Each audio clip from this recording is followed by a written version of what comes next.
VK news, राष्ट्र के नाम। आपको याद होगा कि अभी कुछ दिनों पहले ही भारत ने अमेरिका को तगड़ी लताड़ लगाई थी, क्योंकि अमेरिका वो देश है जिसका खुद का कभी भी ट्रैक रिकॉर्ड सही नहीं रहा। हम बात कर रहे हैं मानवाधिकार को लेकर, क्योंकि मानवाधिकार के मामले पर अमेरिका कभी भी सही नहीं रहा है, लेकिन वो भारत को ज्ञान देने की कोशिश कर रहा था।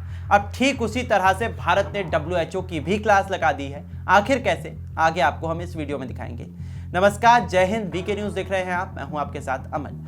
भारत ने देश में कोविड-19 की डेथ रेट को लेकर एक आकलन करने वाली संस्था यानी कि विश्व स्वास्थ्य संगठन की पद्धति पर सवाल खड़े कर दिए हैं। आपको बता दें कि एक ऐसे वक्त में हुआ है जब भारत की डेथ रेट को लेकर WHO लगातार सवाल खड़े कर रहा था। भारत किस तरह से अब पूरे देश के अंदर, पूरी दुनिया के अंदर मुखरता से अन्य संस्थाओं को जवाब देने के लिए पूरी तरह से तत्पर नजर आ रहा है, उसकी बानगी जो है वो अमेरिका को दिए हुए बयान में साफ तौर पर झलकती है। लेकिन भारत ने अब एक बार फिर से WHO को भी तगड़ी लताड़ लगाई है, या यूं कहें कि WHO को भी झाड़ दिया है। दरअसल भारत ने इसके बारे में कहा है कि इस तरह की गणितीय मॉडल का इस्तेमाल करने से इतने बड़े भौगोलिक आकार और जनसंख्या वाले देश के लिए मृत्यु के आंकड़े का अनुमान लगाने के लिए सही समय इसको नहीं माना जा सकता है। केंद्रीय स्वास्थ्य मंत्रालय ने 16 अप्रैल को प्रकाशित होने वाली एक रिपोर्ट का हवाला दिया और कहा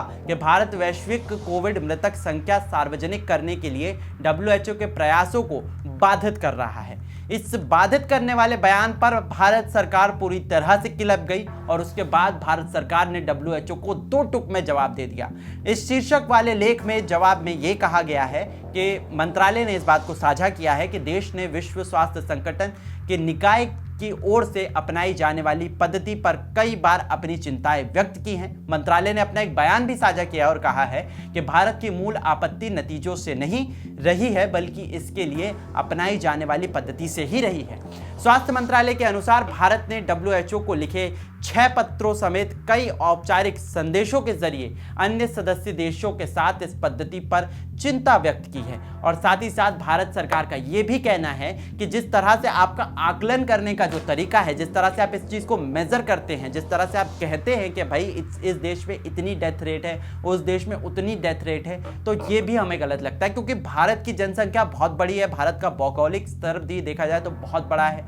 भारत भी खुद में एक बहुत बड़ा क्षेत्रफल है। तो ऐसे में अगर आप भारत के लिए एक सिंपल मेजरमेंट स्टेप्स लाते हैं, उसके तहत यदि अगर आप कोशिश करते हैं भारत के अंदर डेथ रेट को कंट्रोल करने की, डेथ रेट को कैलकुलेट करने की, तो कहीं ना कहीं वो गलत होगा। और इसी गलती के बेसिस पर आप कई बार भारत के ऊपर आरोप लगाते हैं कि भारत अपनी डेथ रेट को छुपाने की कोशिश करता है। कोविड-19 में जिस तरह से लोगों की यहां पर जाने गई हैं, उसको छुपाने की कोशिश कर रहा है। तो इसीलिए भारत सरकार का ये लताड़ लगाना WHO को बहुत ज्यादा जरूरी था। अब भारत सरकार ने जब WHO को लताड़ लगा दी है, तो कहीं ना कहीं WHO की तरफ से भी बयान आना लाजमी है, जो कि आएगा तो कैसा आएगा ये भी देखते बनेगा। लेकिन भारत सरकार अब अपने मामलों को लेकर पूरी तरह से बिंदास नजर आ रही है। जिस तरह से अमेरिका को भी उसने लताड़ लगा दी है, चीन को तो लताड़ लगती रहती है, पाकिस्तान की बोलने की हिम्मत नहीं होती है, श्रीलंका रहा पड़ोसी देश जिसकी भारत हर बार मदद करता है। लेकिन सबसे बड़ा सवाल यही है कि WHO जैसी इतनी बड़ी संस्था को भी भारत ने लताड़ लगा दी है और तगड़ी उसकी क्लास ले ली है।